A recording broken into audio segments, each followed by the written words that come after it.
Hello hello ఈరోజు మీకు నేను అమ్మ చేసిన పచ్చిమిర్చి పచ్చడిని అయితే చేసి చూపిస్తున్నాను అండి. అమ్మ ఎలా చేస్తుందో ముందుగా వేడానలోకి చక్కగా నెయ్యి పచ్చడిని వేసి కలిపి అయితే నాకు మా అమ్మాయికి ముద్దలుగా పెట్టింది. పచ్చడి అయితే మాత్రం నెక్స్ట్ లెవెల్లోకి ఉంది, చాలా బాగుంది.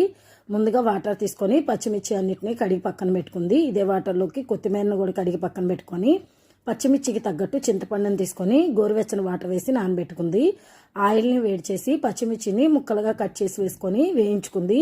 ఇవి బాగా వేగాక దీనిలోకి ముందుగానే నానబెట్టిన చింతపండును కూడా వేసి ఒకసారి వేయించుకుంది. చింతపండు కూడా ఒక 2 నిమిషాలు వేగాక వీటన్నిటిని స్టవ్ ఆఫ్ చేసుకొని బాగా చల్లారనిచ్చింది. ఈ పచ్చడి అనేది కొంచెం కచ్చా పచ్చాగా వేసుకోవాలంట, అందుకని మిక్సీ గిన్నెలో ఒకేసారి అన్నిటినీ వేసేసింది. పచ్చిమిర్చిని, చింతపండుని, దీంతో పాటు వెల్లుల్లిపాయ రెమ్మల్ని, జీలకర్రని వేసింది. కొత్తిమీర, కళ్ళుప్పు మాత్రమే వేసింది. ఇదైతేనే పచ్చడిగా టేస్ట్ వస్తుందని కొంచెం కచ్చాపచ్చాగా గ్రైండ్ చేసింది. అంతేనండి, ఎంతో టేస్టీగా ఉండే పచ్చిమిర్చి పచ్చడి అయితే ready. Thank you for watching.